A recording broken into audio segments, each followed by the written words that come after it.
Bonjour à toutes et tous et bienvenue pour ce premier rendez-vous Corona confinement culturel, un rendez-vous qui aura lieu chaque jour jusqu'à la fin du confinement. Comme prévu, le principe de ces vidéos est de poster chaque jour une vidéo sur un sujet que vous aimeriez voir traité. Alors cette première vidéo traitera de l'histoire en tant que discipline, mais pour les prochains sujets, je vous invite dès maintenant à vous ruer dans les commentaires, à poster un sujet qui vous plairait d'entendre, puisque parmi les 3 premiers sujets proposés par vous, j'en choisirai un. Pour ceux qui n'auront pas eu la chance de proposer assez vite un sujet, n'hésitez pas à mettre un pouce au premier commentaire qui vous plaît le plus. Ça me donnera un petit peu un ordre d'idée de ce que vous aimeriez apprendre. Voilà, c'est parti. Alors, tout d'abord, nous allons parler de ce mot historia. Historia, eh bien, c'est issu du grec ancien et d'un ouvrage principal dans la littérature ancienne qui a été écrit par Hérodote d'Halicarnasse. Cet ouvrage, Historia, a été écrit au milieu du 5e siècle avant Jésus-Christ, donc vous allez vite vous y habituer, comme on parle de Grèce antique, je parlerai toujours avant Jésus-Christ. Donc à partir de maintenant, sachez que toutes les dates, sauf précision, sont avant notre ère. Alors, au 5e siècle, donc, au milieu du 5e siècle, un homme, Hérodote d'Halicarnasse, a décidé d'écrire un ouvrage qui s'appelle Historia, qui signifie enquête. Donc avant toute chose, l'histoire, c'est une enquête. Et au début de cet ouvrage, alors je ne le connais pas exactement par cœur, mais voilà ce que nous dit Hérodote. Il nous dit qu'il écrit ces lignes pour présenter à son public ses recherches portant sur les guerres médiques. En fait, il veut relater les grandes actions des hommes pour que ces dernières ne tombent pas dans l'oubli, et relater les faits mémorables des Grecs et des Perses, ça c'est très important, et aussi d'exposer un petit peu les causes qui ont amené ces derniers à s'affronter. Alors, dans cet ouvrage assez particulier, on a tout ce qui fait la base de la discipline historique en tant que science. Je m'explique. Premièrement, il y a 3 choses à retenir dans la discipline histoire, et toutes se trouvent dans cette introduction. 1. Le devoir de mémoire. Il dit qu'il ne veut pas que les actions des hommes se perdent dans l'oubli. Alors on pourrait me dire, ah bah oui, c'est pas le premier à le faire, on a déjà des textes. Avant Hérodote, et avant même les Grecs, d'autres populations ont écrit sur leur passé. Cependant, la plupart des textes anciens, et notamment mésopotamiens, ne sont pas là pour uniquement relater le fait de tous les hommes et de la plupart de la population, mais surtout de relater des faits des rois, des personnages importants de la société. Et évidemment, il y a un parti pris. Et d'ailleurs, ça c'est la deuxième force d'Hérodote. Dès le départ, il nous dit qu'il veut relater les faits mémorables des Grecs et des Perses. Donc il y a une volonté d'objectivité dès le départ. On souhaite tout simplement présenter les deux parties et sans pour autant favoriser l'un ou l'autre dans la mémoire des hommes. Ça, c'était un élément très important, puisque avant ça, par exemple dans les chroniques portant sur Darius, sur Cyrus le Grand, eh bien ces chroniques, pour parler juste du monde perse, ces chroniques vont évidemment commémorer les grandes victoires des grands rois, des rois, tout en mettant un petit peu de côté les petits déboires. Donc ça, c'est le deuxième avantage de la proposition d'Hérodote, et qui va faire que ça va devenir une discipline historique. Le troisième fait important, eh bien, c'est celle de vouloir expliquer les causes. Et en expliquant les causes, on explique petit à petit les conséquences de ces dernières. Eh bien, ça aussi, c'est à la base de la discipline historique. Faire une recherche en amont, avant d'écrire, une recherche importante, pas seulement pour dire, ben voilà, un tel a fait ci, un tel a fait cela, mais plutôt pour dire, eh bien, voilà, avant cet événement marquant, il y avait telle personne qui préparait ceci, et à cause de cela, ce fait eh bien, a eu lieu. Et après cela, eh bien, les hommes n'ont plus été les mêmes. Donc, cause, fait et conséquence. Alors, ça c'est très novateur, et ça s'inscrit dans le renouveau de littérature que connaît le monde grec au 5e siècle. Alors, je vais devoir présenter très succinctement pourquoi Hérodote écrit cela à ce moment-là, et pourquoi ce texte a été marquant. Puisque avant Hérodote, on a d'autres personnages, comme par exemple Homère, Hésiode, qui ont écrit des ouvrages. Alors on ne sait pas si Homère est un seul personnage, mais peu importe, ont écrit des ouvrages fondamentaux pour la culture grecque. Et ces derniers parlent, on pourrait penser, d'histoire. D'histoire dans le sens du passé. Le problème, c'est que derrière tout cela, il y a un aspect très mythologique, il y a une volonté pédagogique d'instruction des masses grecques, et finalement, on n'a pas ces trois aspects, l'oubli, on n'a pas l'aspect objectif, et on n'a pas l'explication des causes dans ces ouvrages. En plus de cela, ils sont issus pour la plupart d'une tradition orale. Et d'ailleurs, Hérodote ne va pas réussir à se dépéguer de cette tradition, puisque lui-même, dans son récit, va garder des formulations très oraliennes, si je puis dire, et va s'enfermer un petit peu dans un style qui vont l'empêcher finalement d'accomplir ses propres objectifs. Je m'explique. Pendant l'ouvrage, Historia, Hérodote, petit à petit, au début, il explique les causes et les conséquences, ayant mené les Grecs et les Perses à se faire la guerre, mais progressivement, il va glisser et il va relater principalement les faits des hommes grecs, et sans s'en rendre compte, il va les encenser. De plus, il est friand d'anecdotes, il aime relater plein d'anecdotes qui vont permettre d'enrichir le récit, de créer des rebondissements. Il va avoir des formules littéraires qui sont issues du milieu oral, il y a eu des études très importantes, notamment chez les philologues, pour voir qu'est-ce qui était du domaine de l'écrit et qu'est-ce qui était du domaine de l'oral chez Hérodote, et on se rend compte qu'en fait, Hérodote, avant d'écrire son ouvrage, il a très probablement raconté son Historia à l'oral, dans divers lieux de la Grèce élargie, puisqu'il a fini sa vie en Grande Grèce, et progressivement, eh bien, il a glissé vers l'oralité au sein de son ouvrage. Alors pourquoi il se met à écrire, ça je ne l'ai pas encore dit, excusez-moi, on est un peu en live, alors il va falloir s'y habituer, je vais beaucoup digresser sur la Grèce, c'est normal, blague de merde, excusez-moi. Et en fait, pourquoi il écrit? Eh bien tout simplement parce qu'il y a eu un événement marquant dans l'histoire grecque, et lui il l'a compris, c'est sans doute pas le seul à son époque, c'est la confrontation entre les Grecs et l'Empire achéménide, l'Empire des Perses. Cette confrontation, qui pourra faire l'objet d'une prochaine vidéo, si vous le désirez, eh bien, a marqué le monde grec, puisqu'il y a eu un avant et un après. Avant cela, la plupart des cités-États grecques se faisaient des guerres intestines ou faisaient des guerres à des adversaires un petit peu disséminés dans toute la Méditerranée. En gros, il y avait un effort de colonisation, qui n'était pas forcément que guerrier d'ailleurs, pareil, ça pourrait faire l'objet d'un sujet, et pendant cette colonisation, ils ont affronté des adversaires. Mais ils n'ont jamais été confrontés culturellement, d'une manière globale, face à une autre civilisation, et surtout, ils n'ont pas été menacés d'extinction. Puisque quand l'Empire achéménide décide d'envahir la Grèce, eh bien, dès la première guerre médique, il y a la possibilité que le monde grec disparaisse, soit complètement assimilé par l'Empire perse. Et durant la deuxième, c'est encore plus probant puisque l'Empire achéménide va mobiliser des forces disproportionnées par rapport aux cités-États grecques. Donc ça, c'est quelque chose qui va être très marquant. En plus de cela, pour la première fois, les cités-États grecques vont faire ce qu'on appelle une symakia, c'est-à-dire une alliance entre les cités pour lutter face à un ennemi commun. Et suite à cela, les Grecs vont être marqués à jamais et vont avoir peur du retour des Perses. Et ça va changer le cours de l'histoire grecque. Ça, Hérodote le comprend et il veut en parler. Mais finalement, c'est Thucydide qui va réussir à développer réellement cette discipline historique. On dit souvent que Hérodote est le père de l'histoire. Mais si c'est le père de l'histoire, eh bien, il faut savoir que ce père avait une manière de raconter l'histoire un petit peu à lui, subjective finalement. Et c'est Thucydide qui, pour la première fois, va vraiment écrire un ouvrage historique. Alors Thucydide, c'est un homme qui a vécu à la fin du 5e siècle, qui va parler des guerres du Péloponnèse. Alors les guerres du Péloponnèse, c'est un autre type de conflit, complètement différent, qu'ont connu les Grecs dans l'Antiquité. C'est un conflit entre Grecs. Et alors pas seulement entre deux petites cités, mais entre deux ensembles de cités-États qui se sont rassemblés dans des coalitions. Elles sont issues de la volonté d'Athènes d'unifier le monde grec afin, encore une fois, de se prévenir, de se préserver d'une invasion future des Perses et d'être assez puissant pour le faire.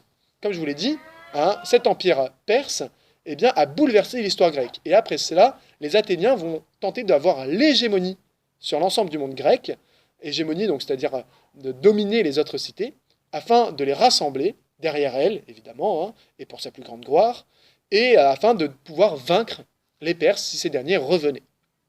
Thucydide, il comprend lui aussi que c'est un conflit très particulier, puisque ce conflit, au lieu de durer 1 an, 2 ans, il va s'éterniser.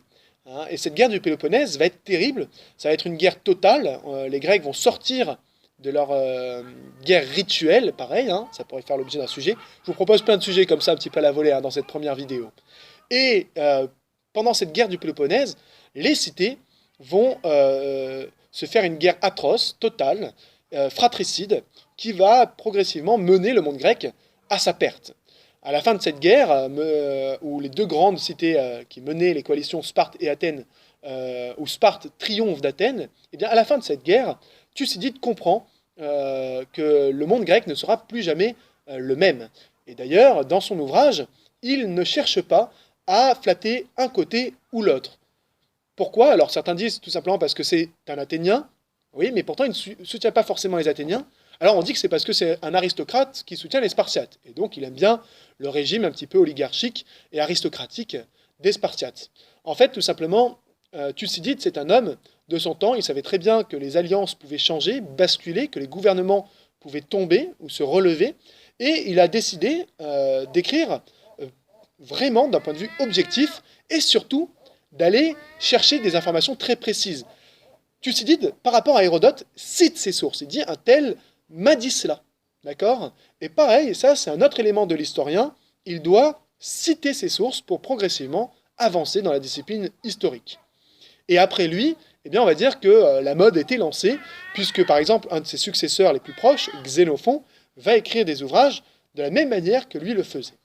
Donc je ne vais pas m'éterniser sur tous les historiens du monde grec, hein, puisqu'on pourrait aller jusqu'à Polybe, Diodore de Sicile, on pourrait parler même du monde romain, et puis de tous les historiens de l'histoire. Ce n'est pas l'objectif.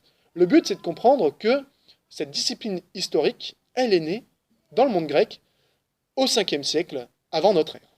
Alors, en gros, là-dedans, il y a plusieurs choses à retenir. 1. Le devoir de mémoire. 2. La recherche d'objectivité. Et 3. Eh bien, expliquer les causes pour comprendre les conséquences.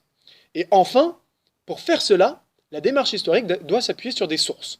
Alors maintenant, je vais vous présenter un petit peu les différentes sources qui existent. Dans l'histoire classique, la première des sources, finalement, c'est l'oral. Finalement, Thucydide et Hérodote ont pu avancer et créer leur récit en rassemblant des témoignages. Ça pourrait s'apparenter à du journalisme. Et finalement, Historia, l'enquête, n'est ni plus ni moins qu'une enquête journalistique faite a posteriori. On ne va pas relater les faits petit à petit, on va les relater après que les faits aient eu lieu. Thucydide, qui va inclure une chronologie très stricte dans son récit, nous montre bien qu'il va prendre des témoignages, il va les ordonner, et il va progressivement reconstituer ce qui s'est passé pour l'expliquer à son public. Donc la première chose, c'est collecter des informations, et notamment des informations orales. Progressivement, l'histoire va évoluer, et on va surtout s'appuyer sur les écrits des prédécesseurs, des anciens historiens. Et c'est pourquoi, par exemple, dans le monde grec, on va beaucoup citer Hérodote et Thucydide. C'est pour ça qu'on considère les deux un petit peu comme les pères de l'histoire. Donc l'historien va chercher des sources, et ces sources vont s'appuyer sur des anciens écrits. Donc finalement, c'est pour ça qu'on dit souvent l'histoire commence avec l'invention de l'écriture, puisqu'on a les premiers témoignages d'anciennes civilisations. Le problème, c'est que ces témoignages, il ne faut pas les prendre tels quels. Si vous prenez un récit, par exemple, des grands rois de l'Empire achéménide, eh bien, on pourrait croire en fait que c'était des dieux tout-puissants qui faisaient la guerre tout seuls et qui pouvaient écraser l'ennemi à la seule force de leur biscotto. Évidemment, ce sont des emphases qui veulent montrer la puissance du souverain, mais qui témoignent tout de même d'une volonté, à un moment T, de cet empire, de s'étendre dans une zone, et on va essayer de chercher d'autres indices pour corroborer ces écrits. Donc ça, c'est l'aspect histoire, étude des textes, qui doit être complété finalement, pour faire une bonne étude historique, par l'archéologie. Donc ça, c'est un petit peu le deuxième versants de l'histoire, de la discipline historique. Alors aujourd'hui, à la fac, on sépare histoire, archéologie et histoire de l'art. Vous n'en faites pas, j'en reparlerai très bientôt. Mais ça n'a pas vraiment de sens, puisque normalement, toutes ces disciplines sont liées ensemble, puisqu'elles veulent parler du passé, et elles ont tout intérêt à se compléter. Alors, par exemple, pour reprendre mon exemple des Perses et d'un écrit perse lambda, parlant d'une conquête d'un grand roi, on va vérifier d'un point de vue archéologique si dans telle zone, en effet, il y a des témoignages à cette période, donc dans les strates archéologiques, s'il y a des témoignages du passage de ce grand souverain dans la zone, ou du moins du monde perse. Et s'il y a un changement dans l'architecture, si on retrouve des objets qui pourraient témoigner de cela, des destructions attestant de conflits dans cette zone, correspondant au texte. Donc l'archéologie, c'est une autre discipline, évidemment, tout à fait à part, très complète.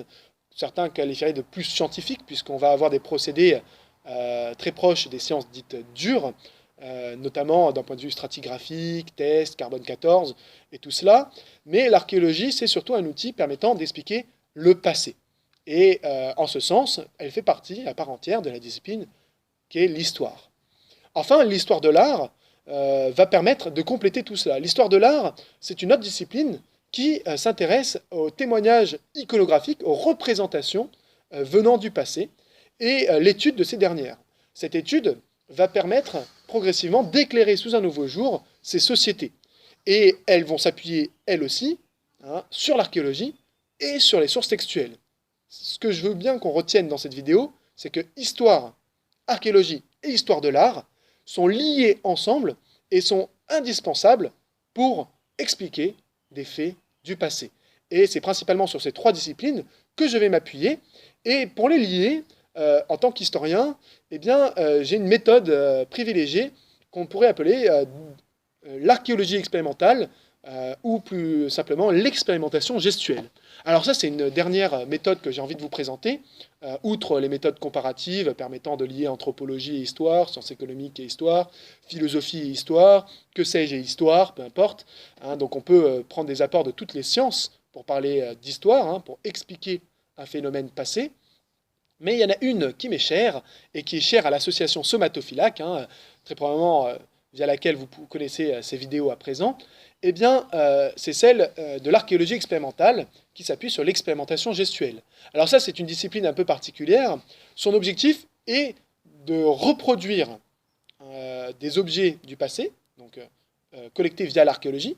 On les reproduit au plus proche de l'identique, donc ça, c'est ce qu'on appelle de la reconstitution, plutôt de la reproduction historique. Ensuite, avec cela, on va faire des tests et des expérimentations gestuelles qui s'appuient sur des indices issus des sources textuelles, de l'archéologie et de l'histoire de l'art. Quand on a collecté toutes ces sources, on forme des hypothèses, et à partir de ces hypothèses, on va expérimenter. Alors, cette discipline est née principalement chez les préhistoriens, puisque les pauvres, malheureusement, manquaient un petit peu de sources, et donc très vite ont dû commencer à tester. Pour prendre l'exemple le plus connu, notamment chez André Leroy-Gourhan, on va prendre des silex, et on va essayer de comprendre comment on les taillait, et pour ce faire, on va le faire. Et attention, c'est pas juste on fait un test et voilà, c'est comme ça que ça se fait. Non, on va répéter l'expérience, on va collecter les informations, les déchets qui sont produits après cette expérimentation, et après, on va analyser les données que l'on aura collectées pour revenir sur notre hypothèse, développer un raisonnement, relire les sources, re-questionner ces dernières, avant de repartir dans un processus d'expérimentation. Donc c'est un petit peu un cercle vertueux qui permet progressivement à l'historien du geste, on peut le dire ainsi, d'avancer dans différents domaines, l'artisanat, la guerre, la fabrication des textiles, ou même certaines disciplines très politiques, comme par exemple l'invention de la démocratie dans le monde grec. Comment c'est arrivé ? Par exemple, moi, une de mes thèses en tant qu'historien, c'est que c'est lié à l'apparition de la phalange. Merci pour les volets derrière. Bon, bref. Je vais finir cette vidéo qui malheureusement s'éternise. Finalement, j'avais dit 10-15 minutes. Il va falloir vous y habituer. Je suis déjà presque à 20 minutes. Donc, je vais m'arrêter là pour cette présentation de l'histoire. N'hésitez pas à venir demain écouter cette vidéo, encore une fois, à 19 h. Je rappelle, sur la page des somatophilacs, pendant cette période de confinement aussi, à 13 heures chaque jour, vous aurez des petits entraînements un peu fun sportifs, hein, présentés par chacun de nos membres qui s'entraînent comme ils peuvent pour la future saison chez eux, hein, en période de confinement. Et moi, de mon côté, eh bien, j'attends votre proposition de sujet. À demain!